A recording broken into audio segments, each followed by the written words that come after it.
Shemitah year, which would be Elul the 29th in 2015, and that is September 13th, 2015. It's in 233 days from now, from today. What's going to happen? I don't know.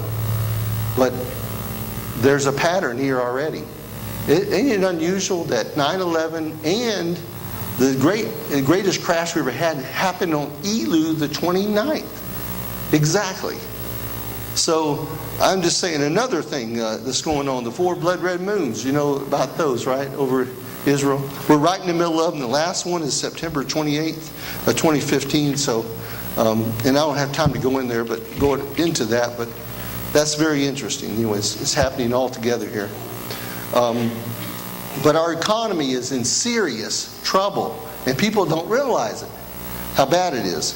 Russia, China, and India got together not long, a couple months ago.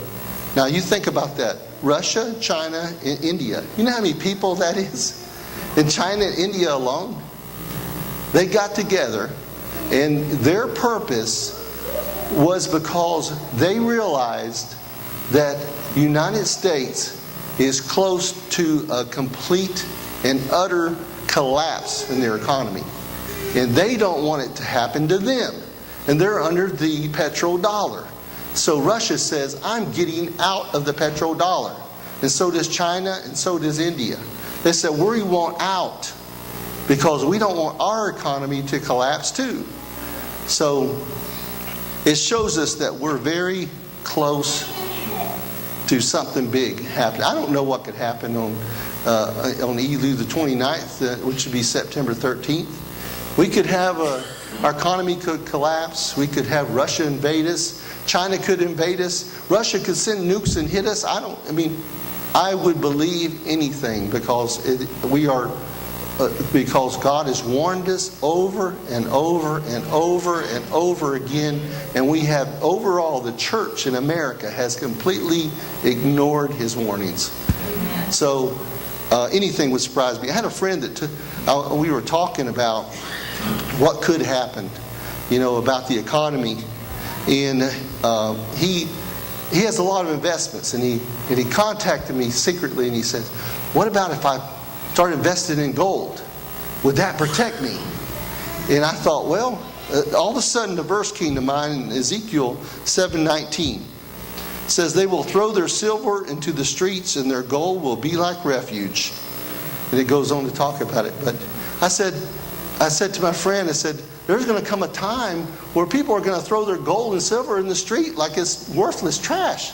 I said, you cannot depend on that. You cannot depend on anything like that. I don't know if y'all knew, but I just read an article about major stores that are closing in the United States this year.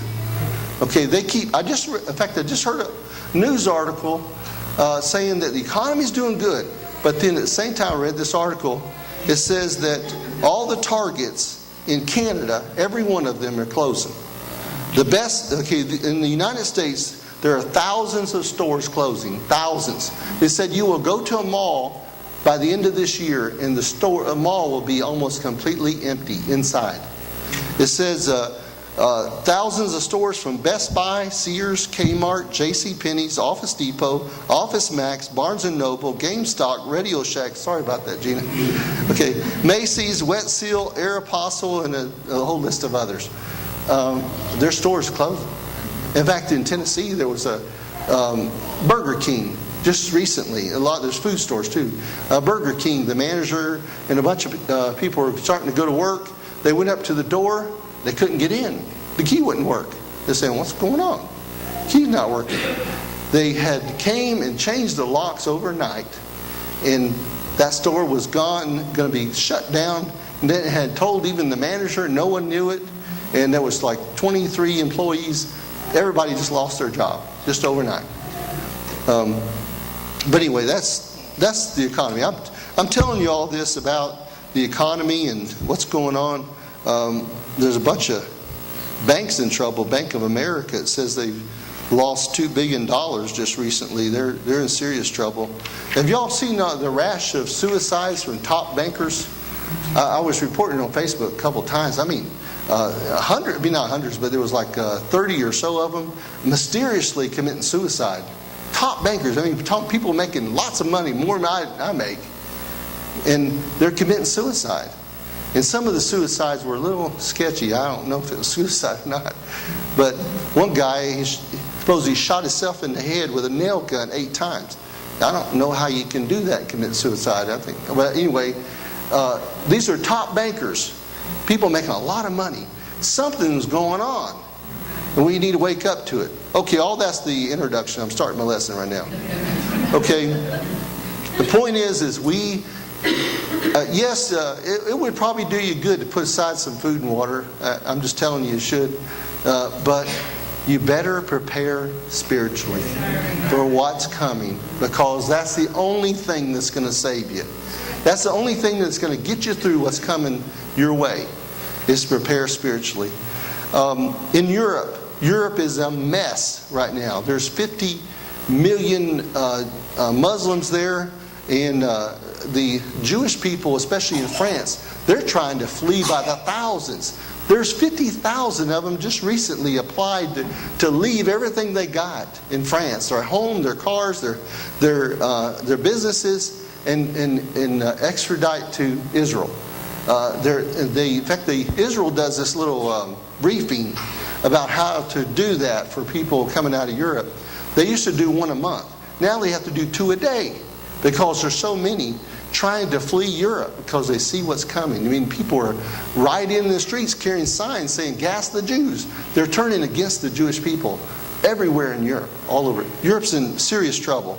But you know, the true problem in Europe is not the 50 million Muslims, or all the liberals, or all the atheists that are there. You know what the real problem in Europe? If you go around in Europe, go to any church, walk in the door, and you'll see just a few people. They're empty everywhere. They're completely empty. The churches are. In fact, the people, a lot of these countries, they have to pay a tax to keep up the churches. You know, there's like a tax. They tax people because there's not enough people in the church to take care of the churches. You know, the churches are empty all over Europe if you go in them. That's the real problem. But you know what's coming here? Did you know that in the United States we're closing 4,000 churches a year in the United States? We're closing them. The same thing's happening. Did you know that God would not have destroyed Sodom and Gomorrah if He had found 10 righteous people? Think about that. If He had found 10 righteous, He would not have destroyed Sodom and Gomorrah. Sodom and Gomorrah's real problem was there were no righteous there. Or very few. He only took out, a few people, 4 people. But anyway, in America, the problem in America is not Jane Fonda, though she's a problem. But anyway, it's not President Obama. It's not the illegal aliens. It's not all of the, a lame Congress. It's not their problem. That's not the problem. Or even the homegrown terrorists. That's not the problem in America. You know what the problem in America is? The church. That's the problem.